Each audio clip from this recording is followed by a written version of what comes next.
Okay, so for this method, we're going to construct the ellipse through what we refer to as the rectangle method. So for this, we're going to draw a rectangle. Okay, and once again, the base of the rectangle is going to be the same length as the major axis. Okay, and the vertical line here is going to be the same length as the minor axis. So in this case, our major is going to be 140 millimeters, and our minor is going to be 90 millimeters. Okay, so what we're going to do is we're setting up, I have it set up already, we're setting up a rectangle that's 140 by 90. Okay, and once we do that, we just want to measure half of both these lines. Yes, we're going to go 70 and bring the line straight up. Okay, and we're also going to measure half of this, so half of 90 is 45. Okay, and I'm going to draw another line in there. So what we essentially have is a rectangle here with 4 sections in it. Alright, and I'm just going to label these sections A, B, C, and D. Okay, so I'm labeling these 4 points here, A, B, C, and D. So, as you can see here, we have our major and our minor axis. Okay.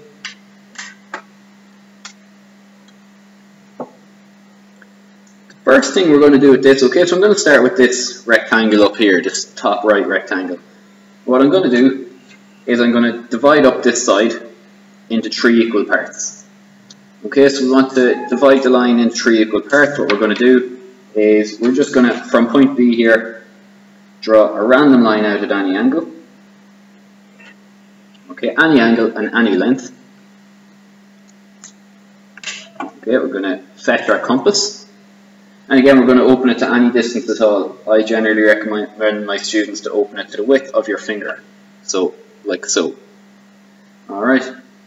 We're going to place the pin of the compass on point B. And we're going to scribe an arc on that line.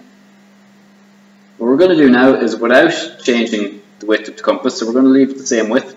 We're going to move the pin out to that new arc that we've just done. And we're going to make another one. And we're going to do that one more time. Okay, now it doesn't matter if these lines end up way out here. Once you have 3 divisions done, that's all we want. So we should have 1, 2, 3 parts on the line. And we're just going to number them 1, 2, and 3 as well.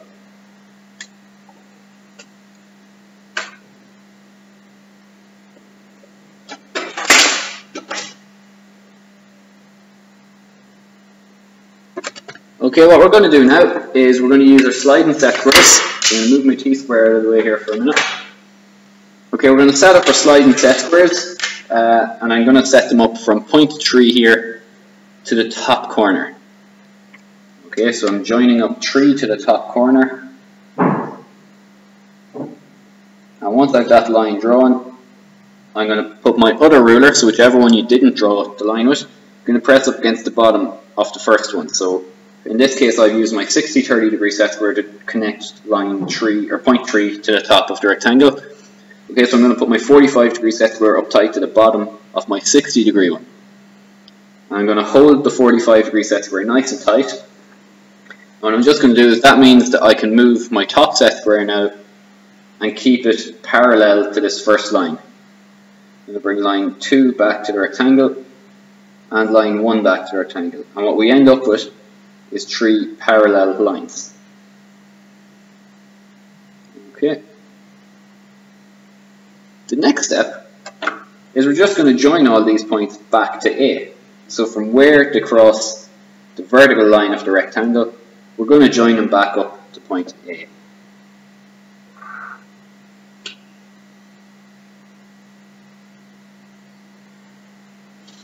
Alright, and what I'm just going to do as well is I'm going to number them at the rectangle. So 3, 2, and 1. So as you can see here, I have line 1 and 2 going back to point A. Line 3 is already at the top, and we don't need to bring back the point from B. Alright, the next thing we need to do, this method is a little bit messy, so we do need to make sure and keep labeling everything and keep our construction work light. Okay, so the next thing we're going to do is our horizontal line here, so half the major axis from the center out to point B. I'm just going to do the exact same thing as what I've done on the side here. So I'm going to take my ruler, Okay, again, any random angle from the center out. Okay, and any length, it doesn't matter at all. And again, we're going to take our compass, set it to any distance. Okay, and from the center, we're going to mark 3 arcs, keeping the compass the same width the whole time. Okay, now the widths up here, so from B to 1, and the width from the center to 1 here, do not need to be the same. Once all these points are consistent, okay, and once all these points are consistently the same width, is all that matters. And again, what I'm just going to do is I'm going to join this last point back to B. Okay, and I'm going to set up my sliding set squares again, and I'm going to join the other 2 points up parallel. So in this case, I have my third point lined up with B here with my 45-degree set square. I'm taking my 60-30 and pressing it up against the 45 and holding it nice and tight so that my 45-degree set square can slide up parallel to that first line that I've drawn. And we're just joining them up until they've crossed our major axis here.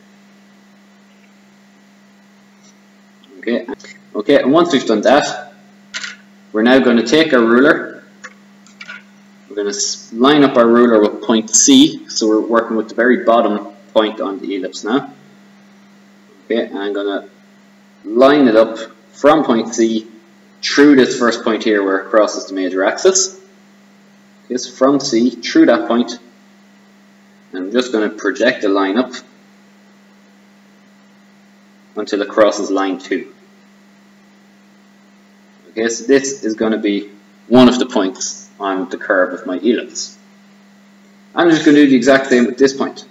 So from C, out through that point, and this time we're going to draw it until it crosses line 1. And we now have 2 points on our curve, along with point A and point B, which are also on the curve. So we can now go ahead and freehand curve that in. Okay, so the next thing we need to do is start filling in more of the boxes. Now, there's a couple of different ways we can go about it. We can go by setting up all this construction again in each of the 3 other boxes. What I like to do is I'm going to use our center of symmetry here. Okay, and I'm going to take point 2. Okay, so I'm lining up my set square at point 2.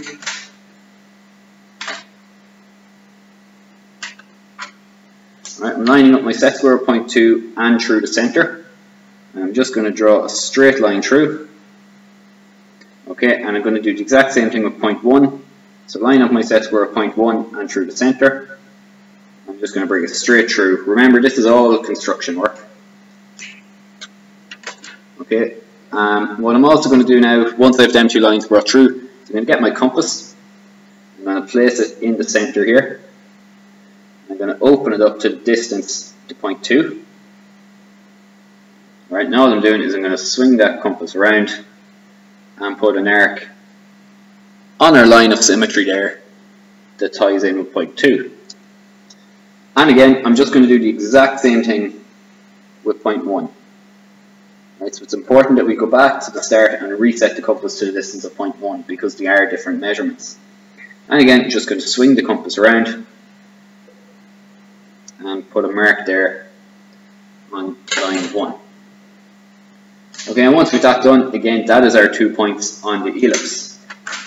So once again, another point, and that's our other point there. Once again, we can use our pencil and draw in that curve.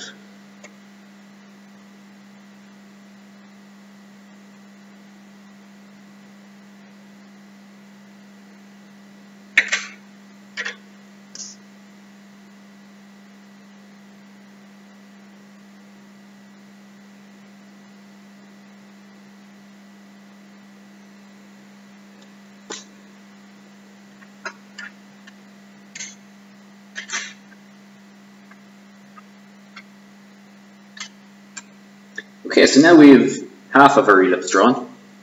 What we could do now is or my preferred method. Again, as I say, we can go through all this process of dividing up the lines again for over here and over here.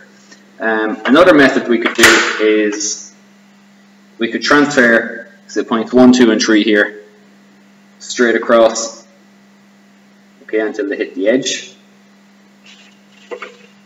So like that, and point 1 and 2, and we can join them back up to A.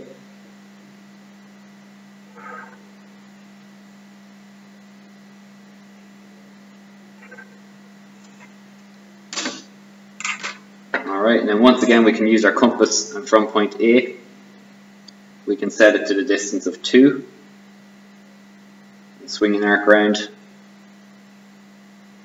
and we can reset it down to 1 and bring an arc around also. Okay, which would be that side done, and again we can freehand in that curve. So again, you go ahead and freehand in that curve.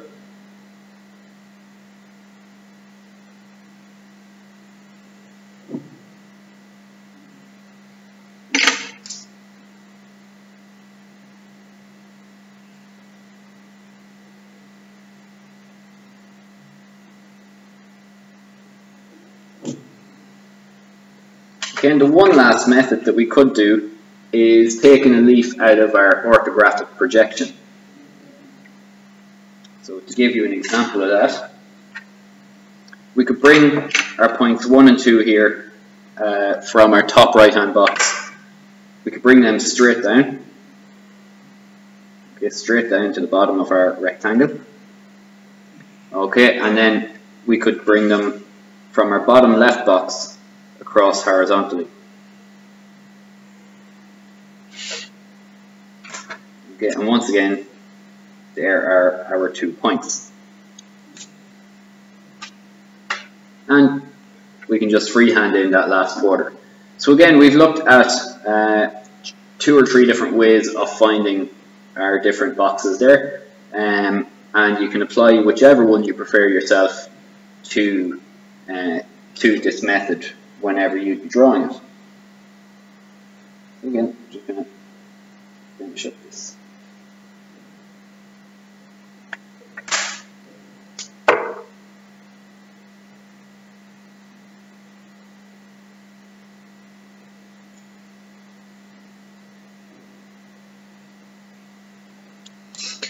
So that is our rectangle method done. Now, as I say, they're all very valid ways of doing it. Whichever one you find simplest yourself is obviously the one to choose. Some of them just cut down on a bit of work, as opposed to having to bisect all these sides all the way around. But again, if that's the way you understand it best, then that's the way you should do it. It is all down to yourself to decide.